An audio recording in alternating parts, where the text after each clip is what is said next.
अगे गुरु नानक साहब महाराज जी ने फरमाया,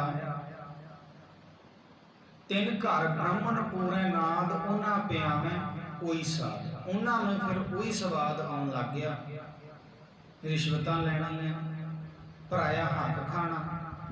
पास कहते उन्हां पियावे कोई साध। हुण अपने आप को अखवाना, जेकर साडी गल करिए, कई अखवाउंदे गुरु नानक साहब महाराज जी के वलंटियर ने,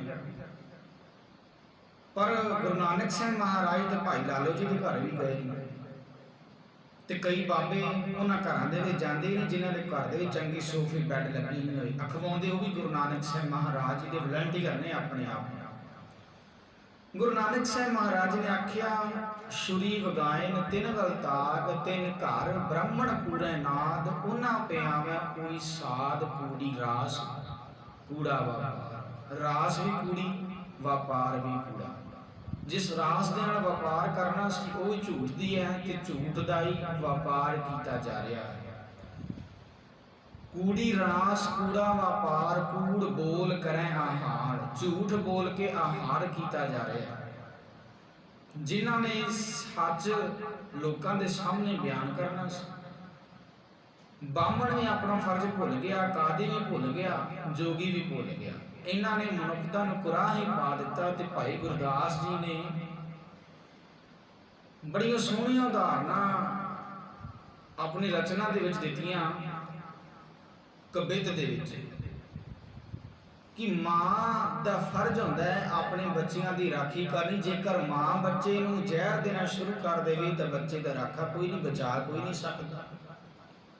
खेत में जेकर वाड़ ही खान लग जाए, वाड़ ने खेत में बचाना है। जेकर वाड़ खेत में खान लग जाए फिर खेत में कौन बचा सकता है, उजड़। हुण जेकर बाबे रागी ढाडी प्रचारक ही इहो जिहे जिहड़े नशे करते हैं उन्होंने नाल रल जाण तो फिर ये कौम की बर्बादी कर रही है। फिर सानू वेखना पवे कि है कौन जिहड़े साडे विच बड़े हुए, ये अपने सिख खवाते नहीं पर है नहीं।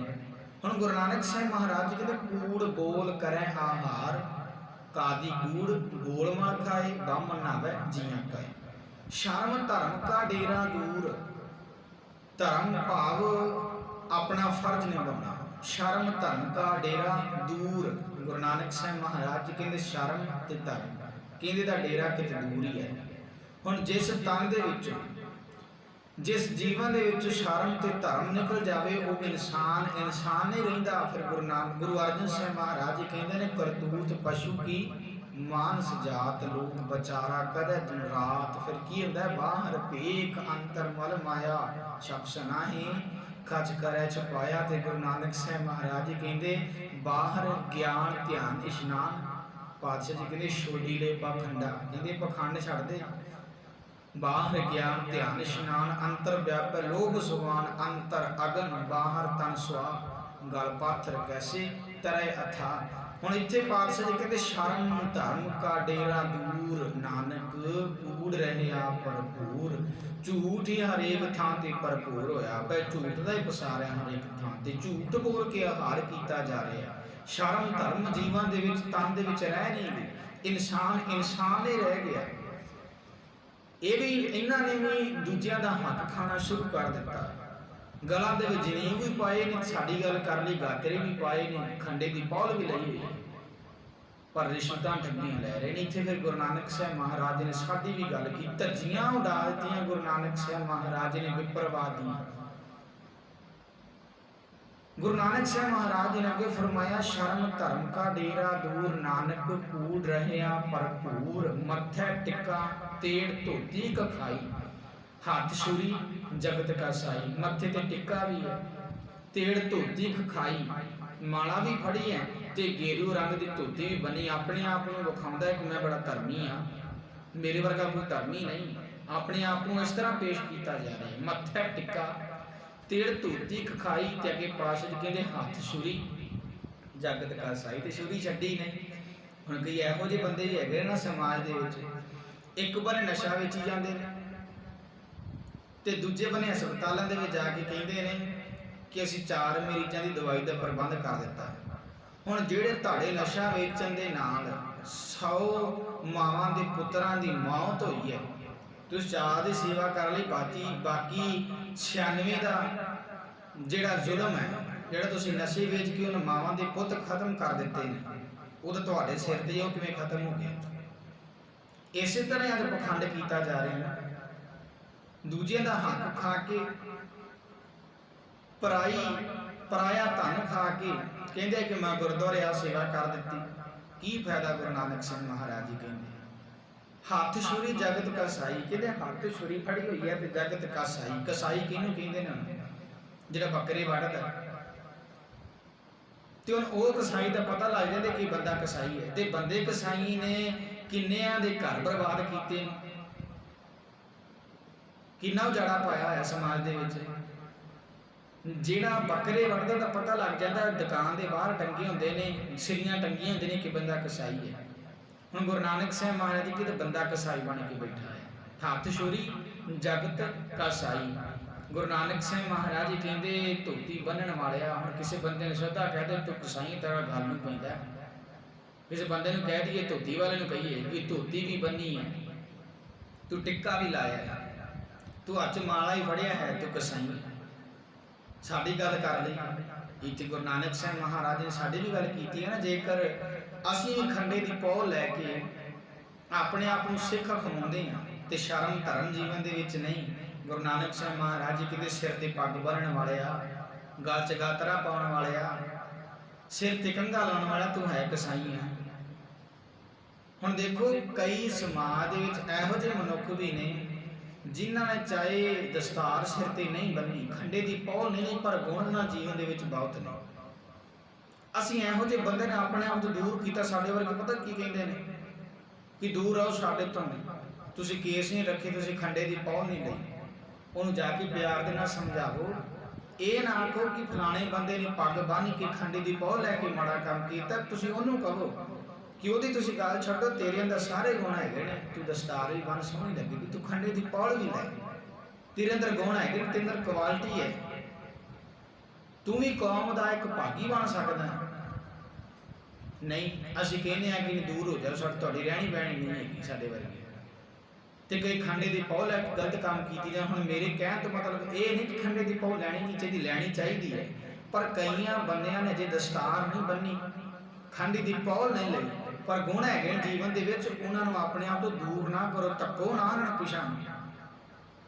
ਕਈ ਨੌਜਵਾਨ ਇਸੇ ਤਰ੍ਹਾਂ ਦੂਰ ਹੋਏ, ਉਹਨਾਂ ਨੂੰ ਜਾ ਕੇ ਕਹੋ ਕਿ ਬਾਕੀ ਸਭ ਗੁਣ ਹੈਗੇ ਤੁਹਾਡੇ ਵਿੱਚ, ਤੇ ਤੁਸੀਂ ਇਹ ਵੀ ਕੰਮ ਹੈ ਜਿਹੜਾ ਖੰਡੇ ਦੀ ਪਹੁ ਵੀ ਲੈ ਲਵੋ ਤੇ ਦਸਤਾਰ ਵੀ ਬੰਨ੍ਹਣੀ ਸ਼ੁਰੂ ਕਰ ਦੇਵੋ। ਤੇ ਉਹ ਛਕ ਲਵੇਗਾ, ਖੰਡੇ ਦੀ ਪਹੁ ਵੀ ਲੈ ਲਵੇਗਾ, ਦਸਤਾਰ ਬੰਨ੍ਹਣੀ ਸ਼ੁਰੂ ਕਰ ਦੇਵੇਗਾ। ਪਰ ਨਹੀਂ, ਅਸੀਂ ਨਫ਼ਰਤ ਕਰਦੇ ਹਾਂ। ਗੁਰੂ ਨਾਨਕ ਸਾਹਿਬ ਮਹਾਰਾਜ ਕਹਿੰਦੇ ਹੱਥ ਛੁਰੀ ਜਗਤ ਕਸਾਈ। ਹੱਥ ਛੁਰੀ ਫੜੀ ਤੇ ਕਸਾਈ ਹੈ। ਤੇ ਸਾਡੀ ਗੱਲ ਵੀ ਕੀਤੀ ਹੈ, ਤੁਹਾਡੀ ਮੇਰੀ ਵੀ ਗੱਲ ਕੀਤੀ ਹੈ। ਨੀਲ ਵਸਤਰ ਪਹਿਰ ਹੋਮੈ ਪ੍ਰਵਾਨ, ਮਲੇਸ਼ ਧਾਨ ਲੈ ਪੂਜੈ ਪੁਰਾਣ। ਨੀਲੀ ਵਰਦੀ ਪਾ ਕੇ ਨੀਲ ਵਸਤਰ ਪਹਿਰ ਹੋਮੈ ਪ੍ਰਵਾਨ ਹੋਇਆ ਜਾ ਰਿਹਾ ਮੁਸਲਮਾਨ ਹਾਕਮਾਂ ਦੇ ਪਾਸ ਜਾ ਕੇ ਕਿ ਅਸੀਂ ਤੁਹਾਡੇ ਵਸਤਰ ਵੀ ਪਹਿਰ ਪਾ ਲਏ, ਤੁਹਾਡੀ ਅਸੀਂ ਵਫਾਦਾਰੀ ਵੀ ਪੂਰੀ ਨਿਭਾ ਰਹੇ ਹਾਂ। ਨੀਲ ਵਸਤਰ ਪਹਿਰ ਹੋਮੈ ਪ੍ਰਵਾਨ, ਮਲੇਸ਼ ਧਾਨ ਲੈ ਪੂਜੈ ਪੁਰਾਣ।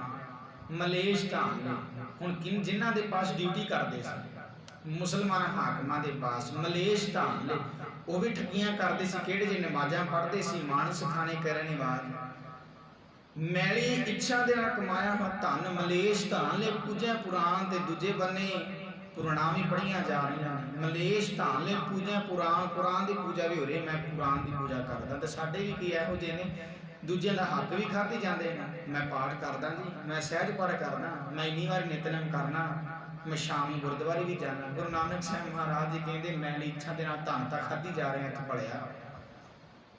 ਪਾਤਸ਼ਾਹ ਜੀ ਕਹਿੰਦੇ ਨੀਲ ਵਸਤਰ ਪਹਿਰ ਹੋਮੈ ਪ੍ਰਵਾਨ, ਮਲੇਸ਼ ਧਾਨ ਲੈ ਪੂਜੈ ਪੁਰਾਣ। ਇੱਕ ਬੰਨੇ ਮੈਲੀ ਇੱਛਾ ਦੇ ਨਾਲ ਧਨ ਵੀ ਲਈ ਜਾਂਦੇ ਨੇ, ਦੂਜੇ ਬੰਨੇ ਨਮਾਜ਼ਾਂ ਵੀ ਪੜ੍ਹੀ ਜਾਂਦੇ ਨੇ, ਕੁਰਾਨਾਂ ਦੀ ਪੂਜਾ ਵੀ ਕਰ ਰਹੇ ਨੇ। ਅਭਾਖਿਆ ਕਾ ਪੁੱਠਾ ਬੱਕਰਾ ਖਾਣਾ, ਚੌਂਕੇ ਉੱਪਰ ਕਿਸੇ ਨਾ ਜਾਣਾ। ਅਭਾਖਿਆ ਦਾ ਭਾਵ ਕਿਸੇ ਦੂਜੀ ਬੋਲੀ ਦਾ, ਕਿਸੇ ਓਪਰੀ ਬੋਲੀ ਦਾ ਭਾਵ ਕਲਮਾ ਪੜ੍ਹ ਕੇ ਜਿਹੜੇ ਮੁਸਲਮਾਨ ਸਨ ਉਹ ਬੱਕਰਾ ਵੜਦੇ ਸੀ। ਪਾਤਸ਼ਾਹ ਜੀ ਕਹਿੰਦੇ ਅਭਾਖਿਆ ਕਾ ਪੁੱਠਾ ਬੱਕਰਾ ਖਾਣਾ, ਉਹਨਾਂ ਦਾ ਵੱਢਿਆ ਹੋਇਆ ਬੱਕਰਾ ਵੀ ਖਾ ਲਿਆ। ਅਭਾਖਿਆ ਕਾ ਪੁੱਠਾ ਬੱਕਰਾ ਖਾਣਾ। ਤੇ ਸਾਡੇ ਵਿੱਚ ਵੀ ਕਈ ਇਹੋ ਜਿਹੇ ਹੈਗੇ ਨੇ ਨਾ, ਜਗ ਮੈਂ ਬਗਤੇ ਦੁਧਾ ਧਾਰੀ, ਗੁਪਤੀ ਖਾਵੇਂ ਵਟਕਾ ਸਾਰੀ, ਅੰਨੇ ਬਿਨਾ ਨਾ ਹੋਏ ਸੁਕਾਲ, ਤਜੇ ਅੰਨ ਨਾ ਮਿਲੇ ਗੋਪਾਲ। ਜਿਹੜੇ ਬਾਟੇ ਲੈ ਕੇ ਮਗਰ ਭੱਜੇ ਵੀ ਫਿਰਦੇ ਨੇ ਦੂਜਿਆਂ ਦੇ, ਫਿਰ ਸਵਾਲ ਕਰਦੇ ਫਿਰਦੇ ਨੇ ਖਾਣਾ ਚਾਹੀਦਾ ਕਿ ਨਹੀਂ ਖਾਣਾ ਚਾਹੀਦਾ। ਸੋ ਖੈਰ ਇਹ ਮੇਰਾ ਵਿਸ਼ਾ ਨਹੀਂ। ਹੁਣ ਗੁਰੂ ਨਾਨਕ ਸਾਹਿਬ ਮਹਾਰਾਜ ਜੀ ਕਹਿੰਦੇ ਆ ਭਾਖਿਆ ਕਾ ਕੁੱਠਾ ਬੱਕਰਾ ਖਾਣਾ। ਉਹਨਾਂ ਦਾ ਕਲਮਾ ਪੜ੍ਹ ਕੇ ਵੱਢਿਆ ਬੱਕਰਾ ਵੀ ਖਾ ਲਿਆ। ਆ ਭਾਖਿਆ ਕਾ ਕੁੱਠਾ ਬੱਕਰਾ ਖਾਣਾ, ਵੱਡਿਆਂ ਤਾਂ ਉਹਨਾਂ ਨੇ ਸੀ ਕਲਮਾ ਪੜ੍ਹ ਕੇ, ਦੂਜਿਆਂ ਨੇ। ਆ ਭਾਖਿਆ ਕਾ ਕੁੱਠਾ ਬੱਕਰਾ ਖਾਣਾ ਉਹ ਵੀ ਖਾ ਲਿਆ। ਚੌਂਕੇ ਉੱਪਰ ਕਿਸੇ ਨਾਲ ਜਿਹੜੇ ਘਰ ਆਏ, ਗੋਹਾ ਫੇਰਿਆ ਗਾਂ ਦਾ।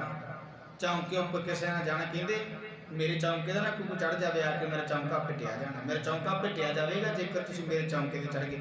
ਉੱਥੇ ਉਹਨਾਂ ਦਾ ਕਲਮਾ ਪੜ੍ਹਿਆ ਹੋਇਆ ਬੱਕਰਾ ਵੀ ਖਾ ਲਿਆ, ਤੇ ਘਰੇ ਆ ਕੇ ਉੱਤੇ ਕੋਈ ਨਾ ਕਿ ਦੂਜਾ ਮੇਰੇ ਉੱਤੇ ਕੋਈ ਗੈਰ ਮਜ਼ਹਬ ਦਾ ਆ ਕੇ ਚੜ੍ਹ ਗਿਆ ਤੇ ਮੇਰਾ ਚੌਂਕਾ ਪਿੱਟਿਆ ਜਾਵੇਗਾ। ਚੌਂਕੇ ਉੱਪਰ ਕਿਸੇ ਨਾ ਜਾਣਾ, ਦੇਖ ਕੇ ਚੌਂਕਾ ਕੱਢੀ ਕਾਰ, ਕੁਚਾ ਫੇਰ ਕੇ ਕਾਰਾਂ ਕੱਢ ਲਈਆਂ ਆਲੇ ਦੁਆਲੇ ਲਕੀਰਾਂ, ਕਿ ਇਸ ਲਕੀਰ ਤੋਂ ਕੋਈ ਅੰਦਰ ਨਾ ਆਵੇ। ਜੇਕਰ ਆ ਗਿਆ ਤਾਂ ਜਿਹੜਾ ਅੰਨ ਵੀ ਪਿੱਟਿਆ ਜਾਵੇਗਾ, ਚੌਂਕਾ ਵੀ ਪਿੱਟਿਆ ਜਾਵੇਗਾ। ਫਿਰ ਦੁਬਾਰਾ ਸਾਰਾ ਕੰਮ ਕਰਨਾ ਪਵੇਗਾ, ਲੱਕੜਾਂ ਧੋਣੀਆਂ ਪੈਣਗੀਆਂ, ਲਕੀਰਾਂ ਕੱਢਣੀਆਂ ਪੈਣਗੀਆਂ ਆਲੇ ਦੁਆਲੇ ਚੌਂਕੇ ਦੇ, ਪੋਚਾ ਫੇਰਨਾ ਪਵੇਗਾ। ਤੇ ਗੁਰੂ ਨਾਨਕ ਸਾਹਿਬ ਮਹਾਰਾਜ ਜੀ ਨੇ ਫਿਰ ਆਖਿਆ, ਕੁਬੁੱਧ ਡੁਮਣੀ ਕੁਦਇਆ ਕੁਸੈਣ, ਪਰ ਨਿੰਦਾ ਘਟ ਚੂੜੀ ਮੁੱਠੀ, ਕ੍ਰੋਧ ਚੰਡਾਲ ਕਾਰੀ ਕੱਢੀ ਕਿਆ ਥੀਐ, ਜਚਾਰੇ ਬੈਠੀਆਂ ਨਾਲ ਸਤ ਸੰਜਮ ਕਰਨੀ ਕਾਰਾਂ, ਨਾਮਨ ਨਾਮ ਜਪੇਹੀ ਨਾਨਕ ਅੱਗੇ ਉਤਮ ਸਹੀ, ਜੇ ਪਾਪਾਂ ਪੰਧ ਨਾ ਦੇ। ਜੇ ਇਹ ਚਾਰੇ ਚੀਜ਼ਾਂ ਤੇ ਅੰਦਰ ਬੈਠੇ ਨੇ, ਕੁਬੁੱਧ ਡੁਮਣੀ ਕੁਦਇਆ ਕੁਸੈਣ, ਪਰ ਨਿੰਦਾ ਘਟ ਚੂੜੀ ਮੁੱਠੀ ਕ੍ਰੋਧ ਚੰਡਾਲ, ਇਹ ਚਾਰੇ ਅੰਦਰ ਨੇ। ਪਾਤਸ਼ਾਹ ਜੀ ਕਹਿੰਦੇ ਕਾਰੀ ਕੱਢੀ ਕਿਆ ਥੀਐ, ਤੇ ਚਾਰੇ ਬੈਠੀਆਂ ਨਾਲ ਕਾਰਾਂ ਕੱਢੀਆਂ ਕੀ ਕਰ ਲੈਣਗੀਆਂ ਜੇ ਚਾਰੀਆਂ ਤੇਰੇ ਅੰਦਰ ਬੈਠੀਆਂ ਹੋਈਆਂ। ਜਾਂ ਚਾਰੇ ਬੈਠੀਆਂ ਨਾਲ ਸਤ ਸੰਜਮ ਕਰਨੀ ਕਾਰਾਂ, ਕਰਨੀ ਆਪਣੀ ਚੰਗੀ ਬਣਾਏ ਕਾਰਾਂ ਬਣਾ, ਸਤ ਸੰਜਮ ਸਤ ਨੂੰ ਸੰਜਮ ਰਹਿਤ ਬਣਾ ਆਪਣੀ, ਸਤ ਸੰਜਮ ਕਰਨੀ ਕਰਨ, ਨਾਮਨ ਨਾਮ ਜਪਈ ਅਕਾਲ ਪੁਰਖ ਦੇ ਨਾਮ ਨੂੰ ਧਿਆਉਣਾ, ਇਹ ਇਸ਼ਨਾਨ ਕਰਨਾ ਬਣਾ, ਨਾਮਨ ਨਾਮ ਜਪਈ ਨਾਨਕ ਅੱਗੇ ਉਤਮ ਸੀ, ਜੇ ਪਾਪਾ ਪੰਧ ਨਾ ਦੇ। ਹੁਣ ਗੁਰੂ ਨਾਨਕ ਸਾਹਿਬ ਮਹਾਰਾਜ ਜੀ ਕਹਿੰਦੇ ਦੇਖ ਕੇ ਚੌਂਕਾ ਕੱਢੀ ਕਾਰ, ਉੱਪਰ ਆਏ ਬੈਠੇ ਕੁੜਿਆਰ। ਪਾਤਸ਼ਾਹ ਜੀ ਕਹਿੰਦੇ ਮੇਰੀ ਨਿਗਾਹ ਨਾਲ ਵੇਖੋ ਕਿ ਬਹਿਣਾ ਤਾਂ ਝੂਠੇ ਬੰਦੇ ਇੱਥੇ ਆ ਕੇ ਹੈ ਨਾ। ਉੱਪਰ ਆਏ ਬੈਠੇ ਕੁੜਿਆਰ, ਮਤ ਪਿੱਟੈ ਵੇ ਮਤ ਪਿੱਟੈ, ਇਹ ਅੰਨ ਸਾਡਾ ਫਿੱਟੈ। ਹੁਣ ਬਾਹਮਣ ਕੀ ਕਹਿੰਦਾ ਸੀ, ਘਰ ਆ ਕੇ ਜਦੋਂ ਪੋਚਾ ਫੇਰ ਲੈਂਦਾ ਸੀ, ਗੋਹਾ ਫੇਰ ਲੈਂਦਾ ਸੀ। ਪਾਤਸ਼ਾਹ ਜੀ ਕਹਿੰਦੇ ਦੇਖ ਕੇ ਚੌਂਕਾ ਕੱਢੀ ਕਾਰ, ਉੱਪਰ ਆਏ ਬੈਠੇ ਕੁੜਿਆਰ, ਕਹਿੰਦੇ ਲਕੀਰਾਂ ਕੱਢਦੇ ਸੀ। ਤੇ ਕਹਿੰਦੇ ਸੀ ਇਸ ਚੌਂਕੇ ਉੱਤੇ ਕੋਈ ਆ ਕੇ ਨਾ ਬਹਿ ਜਾਵੇ, ਚੌਂਕਾ ਝੂਠਾ ਹੋ ਜਾਵੇਗਾ। ਹੁਣ ਗੁਰੂ ਨਾਨਕ ਸਾਹਿਬ ਮਹਾਰਾਜ ਕਹਿੰਦੇ ਹੋਰਾਂ ਨੂੰ ਆਖਦੇ ਨੇ ਕਿ ਸਾਡੇ ਚੌਂਕੇ ਦੇ ਨੇੜੇ ਨਾ ਆਉਣਾ, ਕਿਤੇ ਚੌਂਕਾ ਪਿੱਟਿਆ ਨਾ ਜਾਏ, ਕਿਤੇ ਸਾਡਾ ਅੰਨ ਖਰਾਬ ਨਾ ਹੋ ਜਾਏ। ਪਰ ਆਪ ਇਹ ਲੋਕ ਅਪਵਿੱਤਰ ਸਰੀਰ ਨਾਲ ਇੱਥੇ ਆ ਕੇ ਸਾਰੇ ਮੰਦੇ ਕਰਮ ਕਰਦੇ ਹਨ, ਅਤੇ ਝੂਠੇ ਮਨ ਨਾਲ ਹੀ, ਭਾਵ ਮਨ ਤਾਂ ਅੰਦਰੋਂ ਮੈਲਾ ਹੈ, ਮਲੀਨ ਹੈ। ਗੁਰੂ ਨਾਨਕ ਸਾਹਿਬ ਮਹਾਰਾਜ ਜੀ ਨੇ ਆਖਿਆ, ਕਹਿੰਦੇ ਮਤ ਪਿੱਟੈ ਵੇ ਮਤ ਪਿੱਟੈ, ਇਹ ਅੰਨ ਸਾਡਾ ਫਿੱਟੈ। ਬਾਹਮਣ ਕਹਿੰਦਾ ਸੀ ਚੌਂਕੇ ਤੇ ਕੋਈ ਆ ਕੇ ਨਾ ਚੜ ਜਾਵੇ, ਕਿਤੇ ਸਾਡਾ ਅੰਨ ਨਾ ਪਿੱਟਿਆ ਜਾਵੇ, ਖਾਣ ਯੋਗ ਨਹੀਂ ਰਹਿ ਜਾਣਾ। ਇਹ ਅੰਨ ਆ ਸਾਡਾ ਫਿੱਟੈ, ਤਨ ਫਿੱਟੈ ਫੇੜ ਕਰੇਨ। ਹੁਣ ਗੁਰੂ ਨਾਨਕ ਸਾਹਿਬ ਮਹਾਰਾਜ ਜੀ ਕਹਿੰਦੇ ਜੇਕਰ ਮੇਰੀ ਅੱਖ ਨਾਲ ਵੇਖੋ ਕਿ ਤਨ ਫਿੱਟੈ, ਤਨ ਭੈੜਾ ਹੈ। ਪਾਤਸ਼ਾਹ ਜੀ ਕਹਿੰਦੇ ਐਸ ਭੈੜੇ ਤਨ ਦੇ ਨਾਲ ਜਿਸ ਦੇ ਅੰਦਰ ਚੰਗੇ ਵਿਚਾਰ ਨਹੀਂ, ਇਹਦੇ ਨਾਲ ਤੂੰ ਮੰਦੇ ਕਰਮ ਕੀਤੀ ਜਾ ਰਹੀ ਹੈ। ਤਨ ਫਿੱਟੈ ਫੇੜ ਕਰੇਨ, ਤੇਰਾ ਤਨ ਤਾਂ ਮੈਲਾ, ਜਿਹਦੇ ਅੰਦਰ ਸਾਚੀ ਨਹੀਂ ਹੈ। ਤਨ ਫਿੱਟੈ ਫੇੜ ਕਰੇਨ, ਮਨ ਝੂਠੇ ਚੁਣੀ ਭਰੇਨ। ਮਨ ਝੂਠਾ, ਚੁੜੀਆਂ ਭਰਦੇ ਨੇ ਵਾਰ-ਵਾਰ ਕੇ ਸੁੱਜੇ ਹੋ ਗਏ। ਤਨ ਝੂਠਾ, ਮਨ ਝੂਠੇ ਚੁਣੀ ਭਰੇਨ, ਮਨ ਝੂਠਾ ਤੇ ਚੁੜੀਆਂ ਸੁੱਚੀਆਂ ਚੂੜੀਆਂ ਭਰਦੇ ਨੇ ਸੁੱਚੇ ਹੋਣ ਵਾਸਤੇ। ਕਹੋ ਨਾਨਕ ਸੱਚ ਧਿਆਈਐ, ਸੱਚ ਹੋਵੇ ਤਾਂ ਸੱਚ ਪਾਈਐ।